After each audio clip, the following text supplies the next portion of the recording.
आज असार 15 में दही चिउरा कोल अनि के छ आम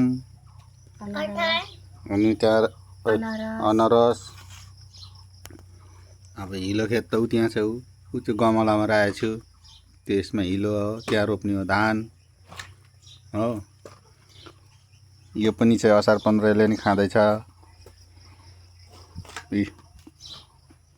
हैन काले ओइ असार 15 खाने हैन हेरे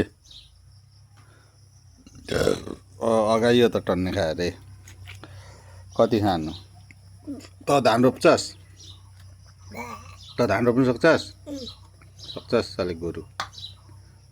अब त्यो डबिनमा रोप्नुपर्छ धान त्यो हिलो बनाइरहेको छु जात्रा गर्ने के को खेतमा खेतमा खा छिटो